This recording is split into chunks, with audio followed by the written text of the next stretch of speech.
Bapak, Ibu, Saudara, Jemaat Gereja Kristen Jawa Karanganyar yang dikasihi Tuhan, Shalom, selamat hari Minggu. Semoga damai sejahtera bagi kita semua. Mari kita mempersiapkan diri mengikuti ibadah Minggu Transfigurasi dengan tema Berbahagialah orang yang melihat kemuliaan Allah. Dan sekarang kita mengambil saat hening sejenak. Mari kita berdiri.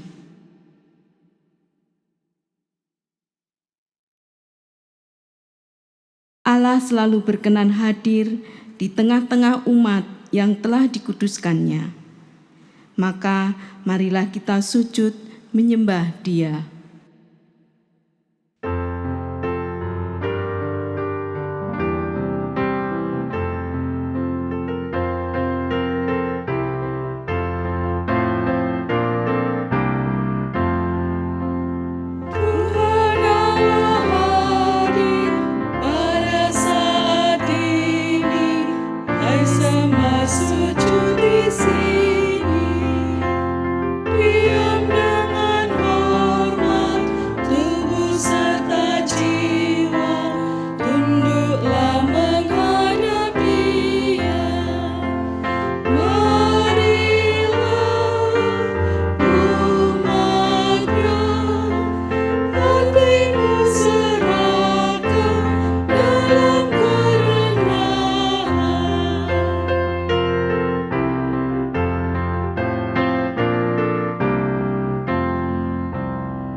Suci, suci untuk selamanya,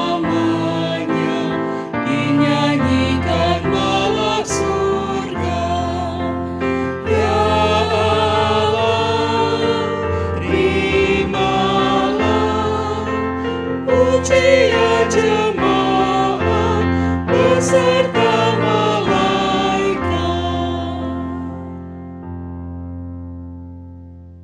Kekasih Tuhan, marilah ibadah kita kuduskan dengan pengakuan bahwa ibadah Minggu Transfigurasi ini berlangsung dalam nama Tuhan, Pencipta langit dan bumi.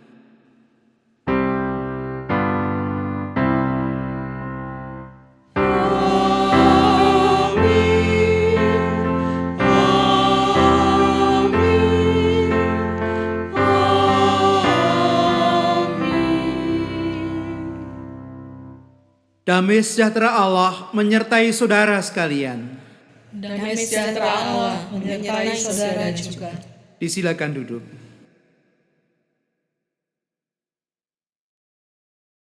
Jemaat yang dikasihi Tuhan, di dalam Injil Yohanes pasal 3 ayat 16 tertulis, "Karena begitu besar kasih Allah akan dunia ini, sehingga Ia telah mengaruniakan anaknya yang tunggal, supaya setiap orang yang percaya kepadanya tidak binasa, melainkan beroleh hidup yang kekal." Bersyukur kita diperkenankan untuk melihat kemuliaan Allah melalui karya Tuhan Yesus Kristus. Kemuliaan Allah yang dinyatakan melalui kesediaannya untuk mengosongkan diri, menjadi manusia, menjadi hamba yang melayani. Sungguh bahagia memiliki Tuhan Yesus sebagai Juru Selamat.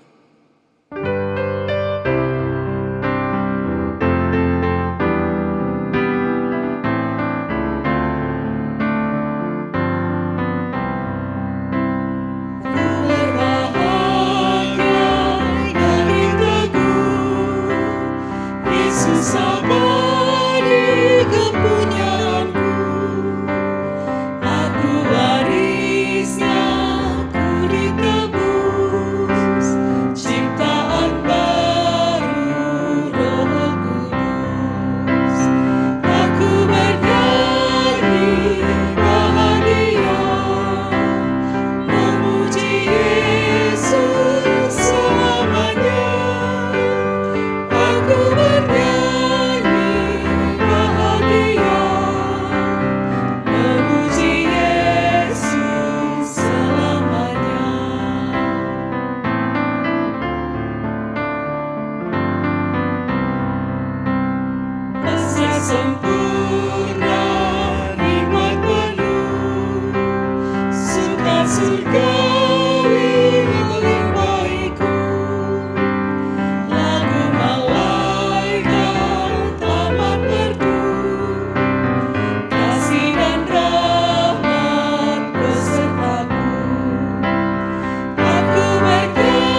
Jemaat kekasih, orang yang sudah menemukan hal yang paling berharga dalam hidupnya seharusnya mengarahkan hidupnya pada hal yang paling berharga itu. Demikian pula ketika kita menemukan kemuliaan Allah di dalam Tuhan Yesus, maka hidup kita seharusnya hanya terarah kepada Tuhan Yesus. Namun kenyataannya tidaklah demikian.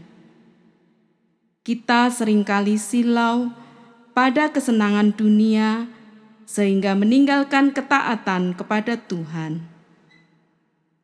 Ini adalah dosa kita kepada Tuhan. Dan marilah kita akui dosa kita sambil memohon pengampunan darinya.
Saudara-saudaraku yang dikasihi Tuhan, marilah kita bangkit berdiri.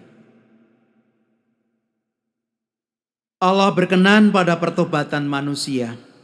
Oleh karena itu, demi mendengar seru permohonan kita, maka Allah menyatakan sabda anugerahnya. Seperti tertulis dalam surat 1 Korintus pasal yang pertama, ayat yang ke-30 yang demikian. Tetapi oleh Dia, kamu berada dalam Kristus Yesus, yang oleh Allah telah menjadi hikmat bagi kita. Ia membenarkan dan menguduskan dan menebus kita. Demikian anugerah pengampunan Allah. Syukur pada Allah.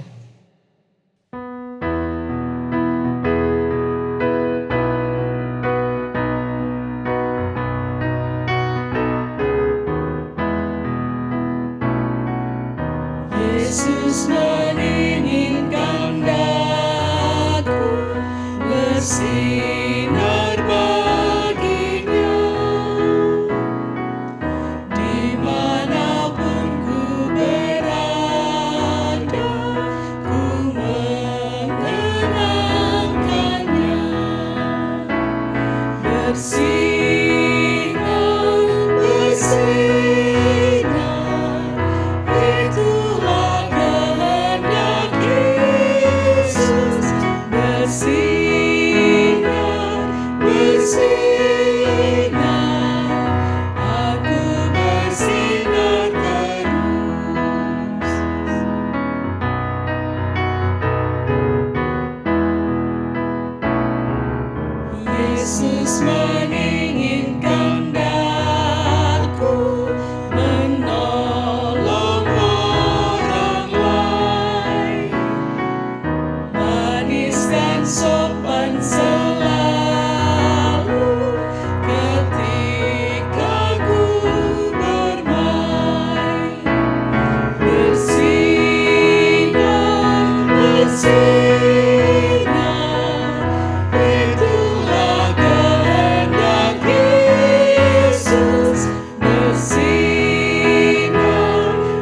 bersinar, aku bersinar terus.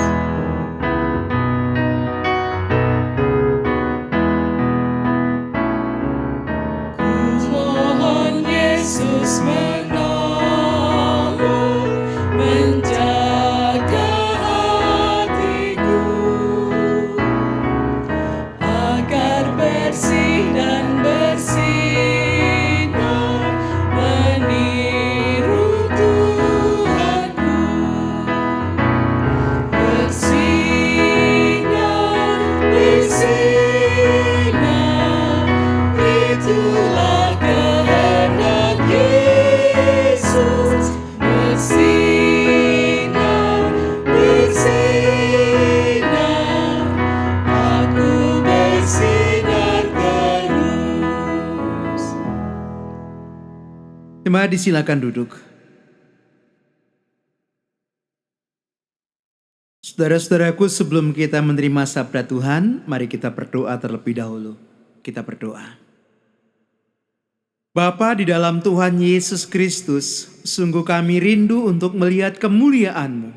Bersabdalah, sebab sabdamu adalah kemuliaan bagi hidup kami. Biarlah kami yang melayankan maupun menerima pelayanan sabda ini boleh diberkati dan dibaharui di dalam iman. Dengan menyebut nama Tuhan Yesus Kristus, kami mohon kepada Bapa di surga. Amin. Ibu Bapak dan saudara-saudara yang dikasihi Tuhan, firman Tuhan akan kita baca dari Injil Markus pasal yang ke-9, ayat yang kedua sampai dengan ayat yang ke-9. Saya ulangi, Markus pasal 9 ayat yang kedua sampai dengan ayat yang ke-9. Demikian kesaksian akan firman Tuhan. 6 hari kemudian, Yesus membawa Petrus, Yakobus, dan Yohanes. Bersama-sama dengan mereka, ia naik ke sebuah gunung yang tinggi. Di situ mereka sendirian saja. Lalu Yesus berubah rupa di depan mata mereka. Dan pakaiannya sangat putih berkilat-kilat. Tidak ada seorang pun di dunia ini yang dapat menggelantang pakaian seperti itu. Maka tampaklah kepada mereka Elia bersama dengan Musa. Keduanya sedang berbicara dengan Yesus. Kata Petrus kepada Yesus, "Rabi, betapa bahagianya kami berada di tempat ini. Baiklah kami dirikan 3 kemah, 1 untuk engkau, 1 untuk Musa, dan 1 untuk Elia." Ia berkata demikian sebab tidak tahu apa yang harus dikatakannya, karena mereka sangat ketakutan. Maka datanglah awan menaungi mereka, dan dari dalam awan itu terdengar suara, "Inilah anak yang kukasihi, dengarkanlah dia." Dan sekonyong-konyong, waktu mereka memandang sekeliling mereka, mereka tidak melihat seorang pun lagi bersama mereka kecuali Yesus seorang diri. Waktu mereka turun dari gunung itu, Yesus berpesan kepada mereka supaya mereka jangan menceritakan kepada seorang pun apa yang telah mereka lihat itu, sebab sebelum anak manusia bangkit dari antara orang mati. Kekasih Tuhan, demikianlah pembacaan firman Tuhan. Berbahagialah mereka yang mendengarkan dengan setia, percaya dan melakukannya dalam kehidupannya setiap hari. Haleluya.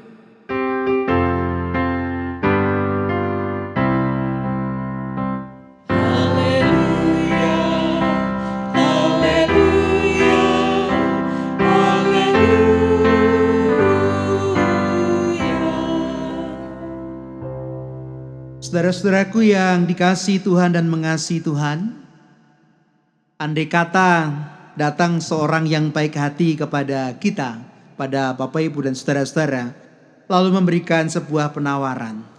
Saya mau beri Bapak Ibu cincin. Bapak Ibu pilih yang terbuat dari emas atau terbuat dari perak. Mana pilihan Bapak Ibu? Emas, jawabnya rata-rata seperti itu. Datang orang yang baik dan murah hati bertanya pada Bapak Ibu, "Saya mau memberikan pekerjaan untuk Bapak Ibu. Mau jadi pimpinan, bos, atau mau jadi staf?" Bagaimana jawab Bapak Ibu? Bapak Ibu yang dikasih Tuhan, ada yang jawab jadi bos, jadi pimpinan. Tapi ada juga yang jawab jadi staf. Saya tanya kok jawab jadi staf? Karena saya nggak suka bertanggung jawab, biar orang lain saja yang bertanggung jawab. Bapak Ibu yang dikasih Tuhan, jawaban itu tidak saya harapkan tapi menjelaskan juga watak kebanyakan orang. Maunya fasilitas pimpinan tapi tanggung jawabnya staf, karyawan biasa. Bapak Ibu yang dikasih Tuhan, ada orang menawarkan karena dia murah hati kepada Bapak Ibu. Mari pergi dengan saya, pergi ke pesta yang meriah atau pergi ke orang mati. Bapak Ibu mau pilih yang mana? Ya kalau menurut firman Tuhan Pak, lebih baik pergi ke orang mati daripada pergi ke pesta. Tetapi kalau kita jujur dengan keinginan kita sendiri, dengan pikiran kita sendiri, bukankah kebanyakan orang lebih suka datang ke tempat pesta? Semua orang suka menjadi bagian dari sesuatu yang besar, sesuatu yang hebat, sesuatu yang mulia, sesuatu yang baik, sesuatu yang menyenangkan. Itu yang dicari, yang dikejar orang setiap hari dalam kehidupannya. Murid Tuhan Yesus pun juga seperti itu. Petrus, Yakobus, dan Yohanes juga seperti itu.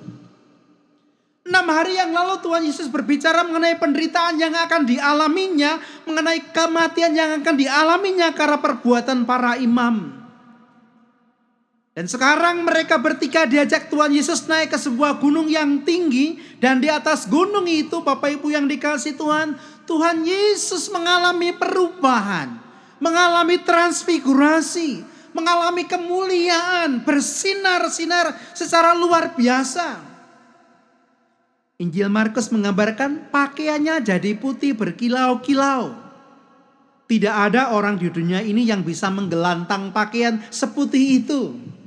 Kalau dalam bahasa sekarang gak ada laundry, gak ada dry clean yang bisa membuat pakaian seputih itu. Ada kemuliaan yang memancar. Dan bukan hanya itu, kemudian datanglah Elia dan Musa bercakap-cakap dengan Tuhan Yesus. Petrus, Yakobus, dan Yohanes sangat bahagia menyaksikan itu.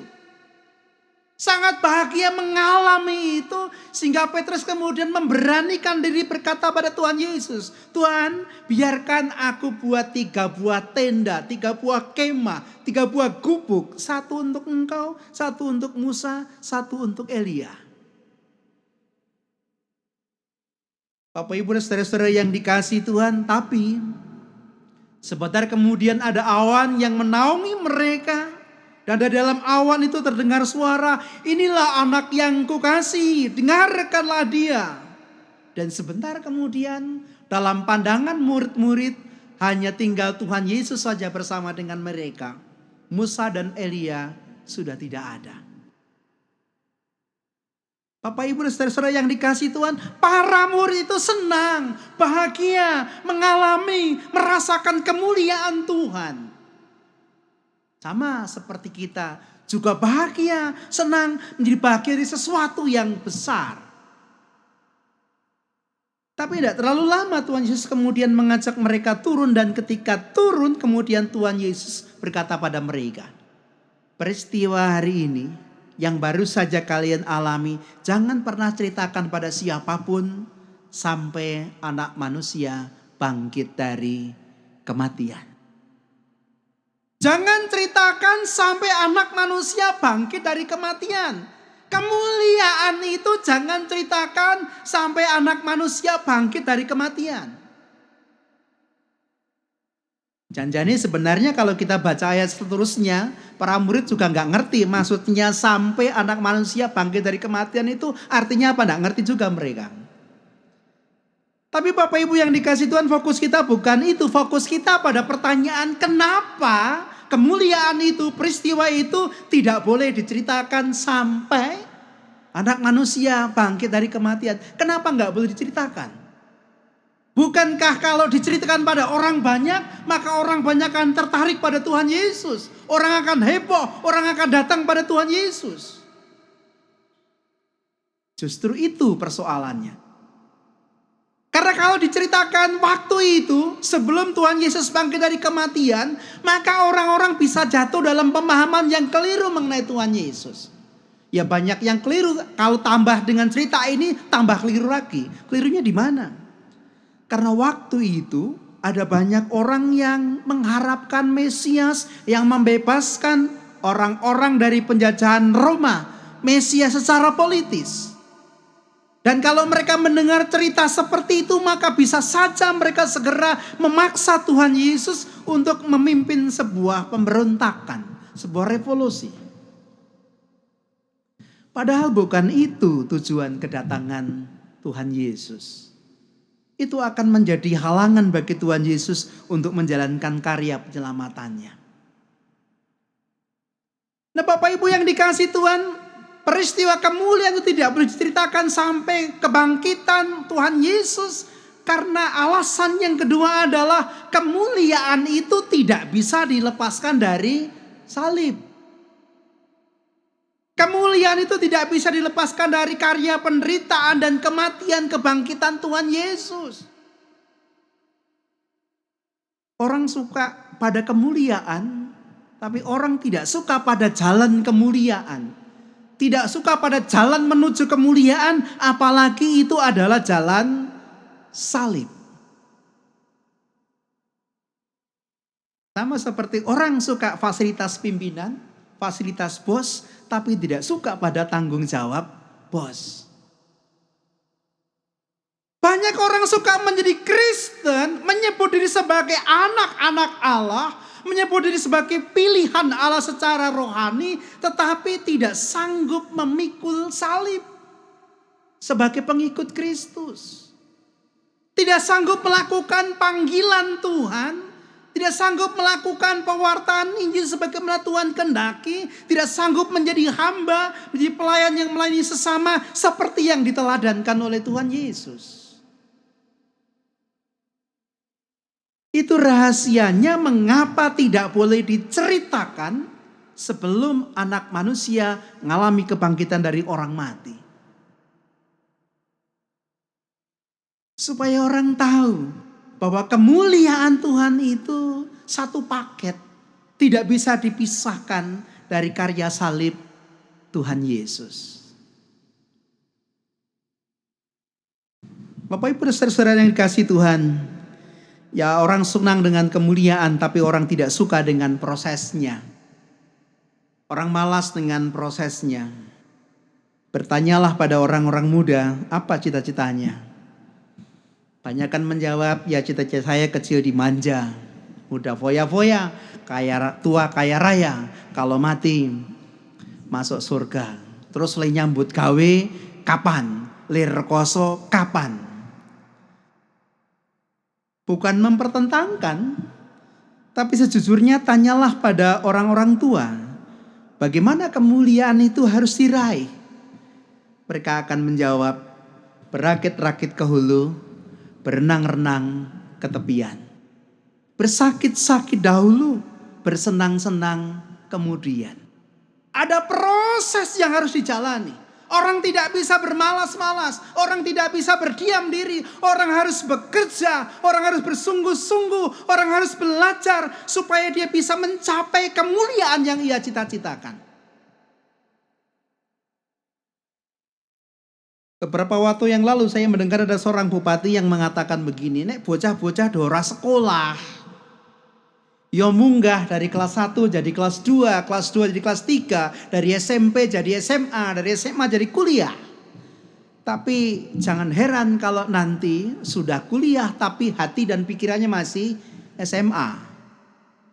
Sudah SMA tapi hati pikirannya masih SMP, sudah SMP tapi hati dan pikirannya masih SD. Kenapa? Wong ra tau sinau.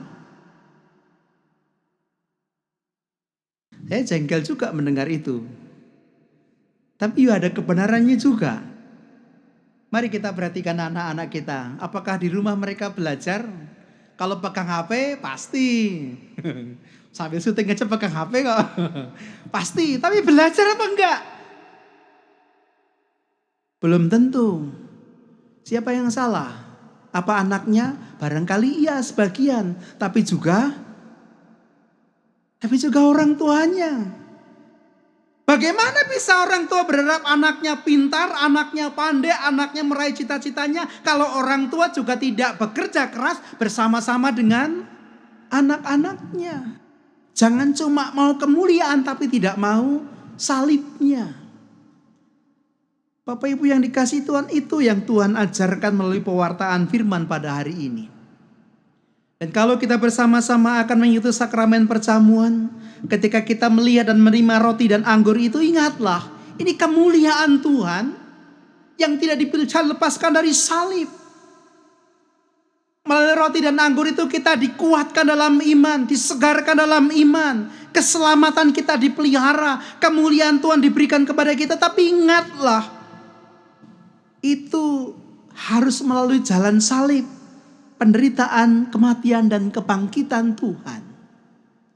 Jadi kalau kita menerima roti dan anggur dalam perjamuan ini, ingatlah supaya kita menjalani hidup dengan serius, dengan sungguh-sungguh sebagai orang percaya, sebagai orang beriman yang melakukan kebenaran firman Tuhan dengan sungguh-sungguh, yang melayani Tuhan dan sesama dengan sungguh-sungguh.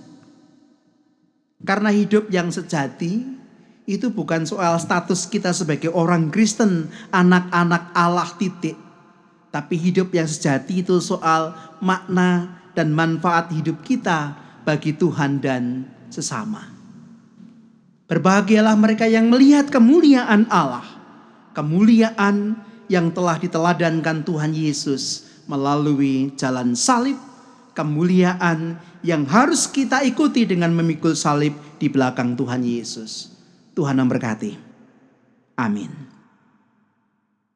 Mari kita mengambil saat hening, kita merenungkan firman Tuhan ini.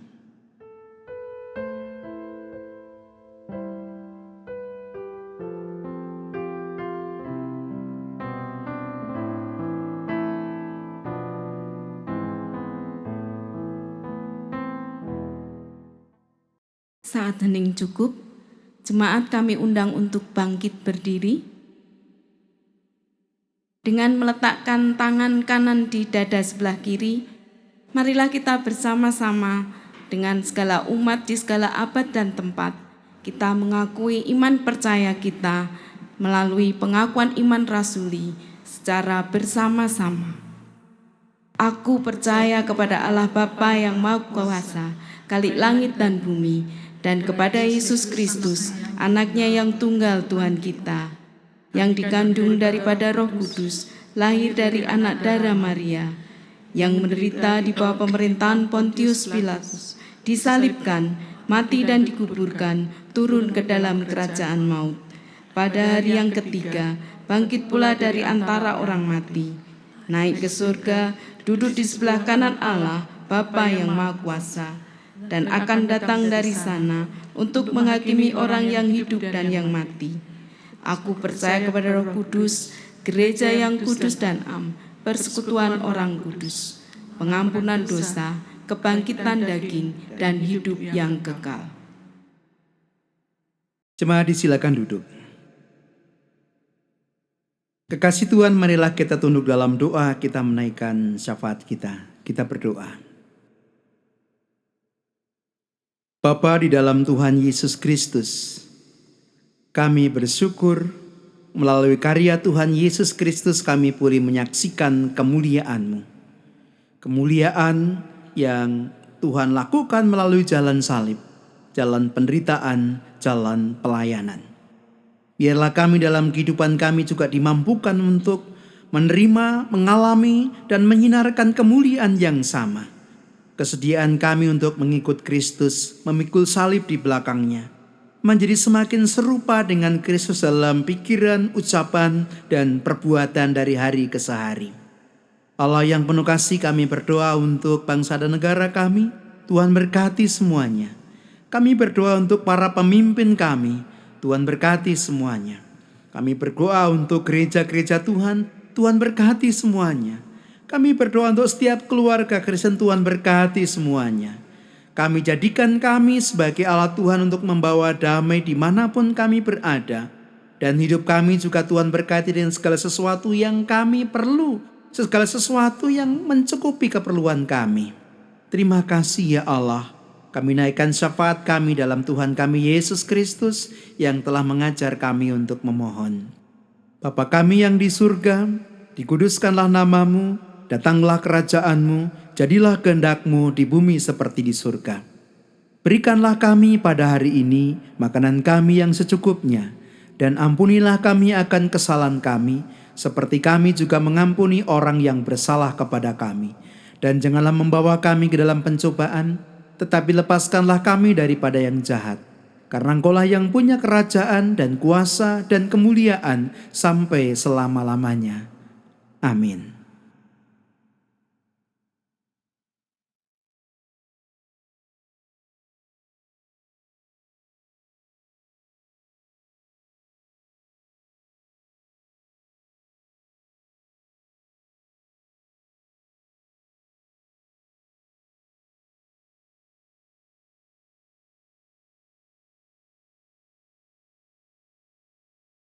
Jemaat yang dikasihi Tuhan Yesus Kristus, dalam kebaktian ini akan dilayankan sakramen perjamuan sebagaimana telah diwartakan dalam warta gereja.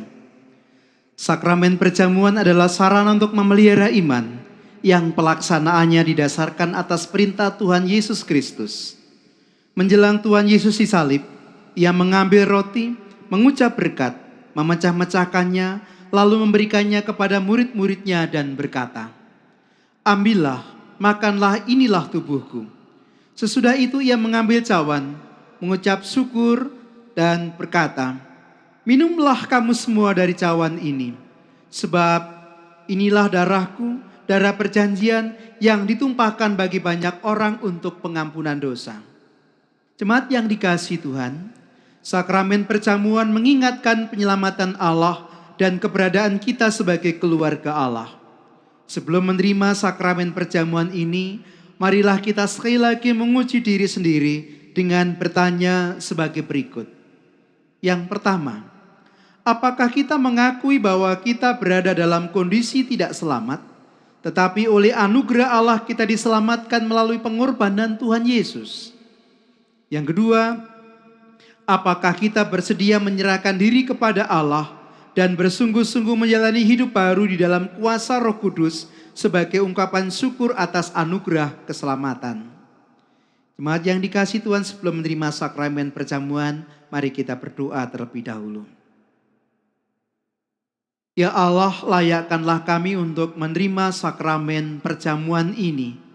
Dan biarlah sakramen ini menyegarkan iman kami, menyegarkan tubuh kami, dan membaharui pengharapan kami. Demi nama Kristus kami berdoa. Amin.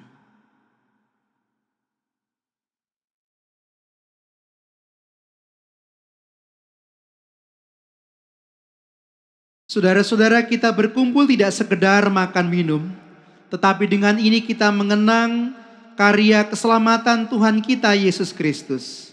Marilah kita mengingat Tuhan Yesus di surga dan kita menetapkan bahwa kehidupan kita senantiasa dipelihara oleh Tuhan Yesus. Roti yang kita pecah-pecahkan ini adalah lambang tubuh Tuhan Yesus Kristus. Oleh karena itu, terimalah dengan mengingat dan percaya bahwa tubuh Tuhan Yesus Kristus telah dikorbankan sebagai tebusan yang sempurna untuk membebaskan kita dari dosa.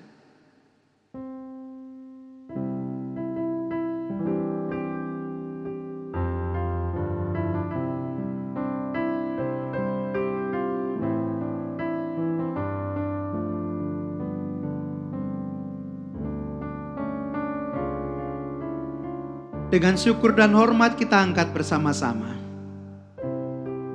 Roti yang telah kita pecah-pecahkan ini adalah lambang tubuh Tuhan Yesus Kristus. Mari makanlah dengan mengingat dan percaya bahwa tubuh Tuhan Yesus Kristus telah dikorbankan sebagai tebusan yang sempurna untuk membebaskan kita dari dosa. Mari makanlah.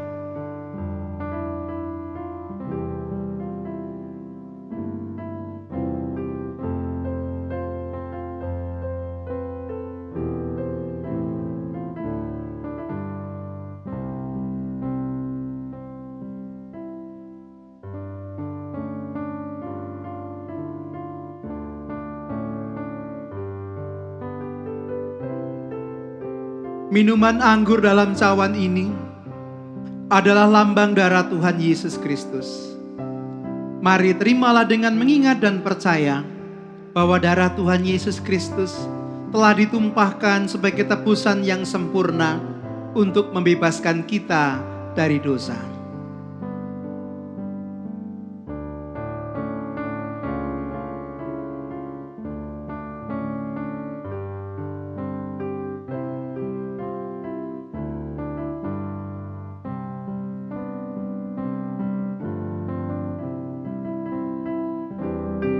Marilah dengan syukur dan hormat kita angkat bersama-sama.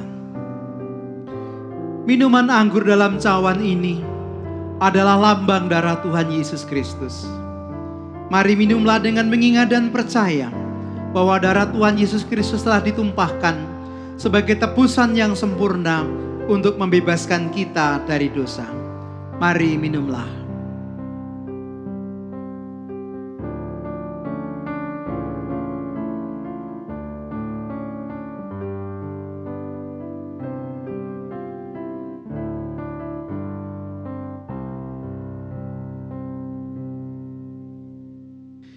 Kasih Tuhan, marilah kita bersyukur dan memuliakan Tuhan dan mengucapkan dalam hati kita mazmur yang demikian.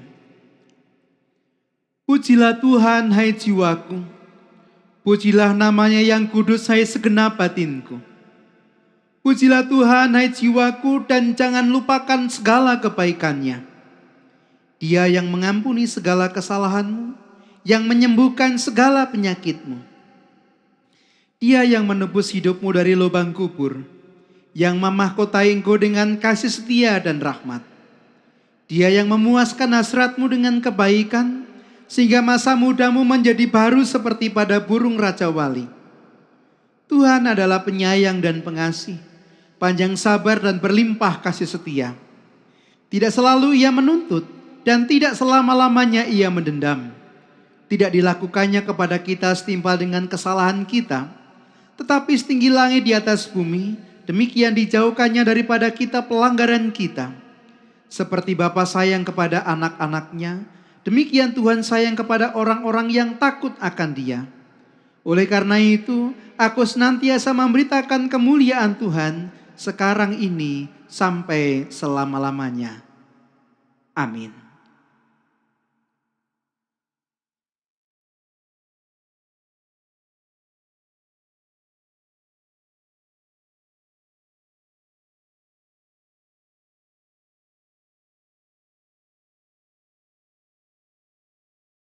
Jemaat terkasih, Allah sungguh pemurah dan penuh kasih setia dalam kehidupan kita.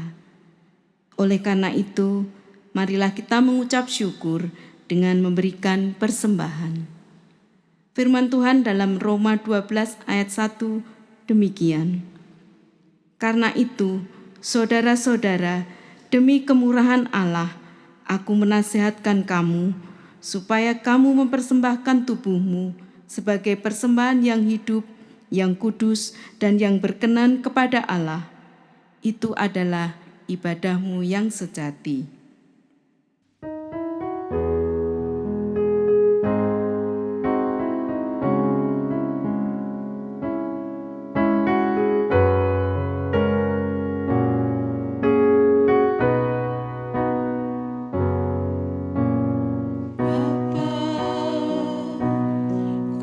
Persembahkan tubuhku sebagai persembahan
yang berkenan padamu sebagai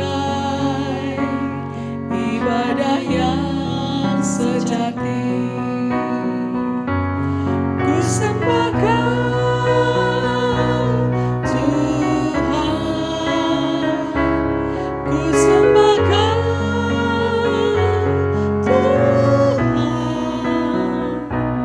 Ku serahkan hidupku kepadamu untuk kemuliaan nama-Mu. Ku sembah Kau, Tuhan. Ku sembah Kau, Tuhan. Ku serahkan hidupku kepadamu untuk kemuliaan nama-Mu.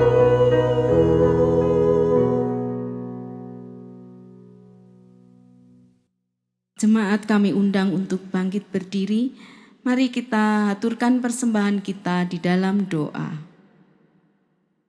Maha besar Allah Bapa kami yang bertakhta dalam kerajaan surga yang maha kuasa. Bapa, pada saat ini kami mengucap syukur untuk segala berkat-Mu, berkat kehidupan, berkat kesehatan, berkat rezeki, dan segala berkat yang telah Tuhan berikan kepada kami. Saat ini Tuhan, kami menyerahkan persembahan kami sebagai ucapan syukur kami atas berkat-berkat yang telah kami terima. Terimalah persembahan kami ini Tuhan, dan Tuhan sucikan. Jadikan persembahan kami ini persembahan yang hidup, yang kudus, dan yang berkenan di hadapan-Mu. Bapa, saat ini kami juga berdoa untuk saudara kami yang dipercaya untuk mengelola persembahan ini. Mari Engkau yang memberikan kebijaksanaan, sehingga saudara kami ini boleh menjalankan tugas dengan penuh tanggung jawab dan terlebih takut akan Tuhan. Tuhan, untuk selanjutnya kami serahkan seluruh hidup kami ke dalam tangan-Mu. Mari Engkau yang memberkati setiap langkah kami, setiap hidup kami. Dalam nama Tuhan Yesus Kristus, kami berdoa dan memohon. Haleluya. Amin.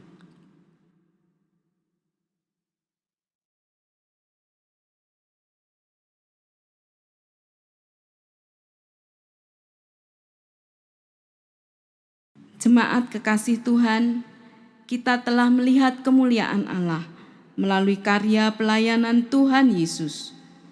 Oleh karena itu, marilah kita turut berjalan bersama Tuhan Yesus untuk mempersaksikan kemuliaan Allah melalui karya pelayanan yang nyata dalam kehidupan kita.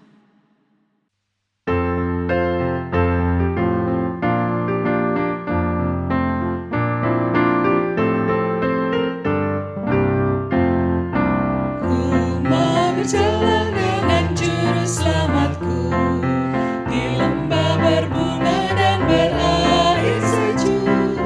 Ya kemana juga aku mau mengikutnya, sampai aku tiba di negeri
kasih Tuhan, ibadah telah usai. Lanjutkanlah ibadahmu dalam ibadah kehidupan dan lakukanlah firman Tuhan yang telah engkau dengarkan. Untuk itu terimalah berkat-Nya. Anugerah dan damai sejahtera dari Allah Bapa, Putra dan Roh Kudus menyertai saudara sekalian seperti pada semula, sekarang ini, hingga selama-lamanya. Amin.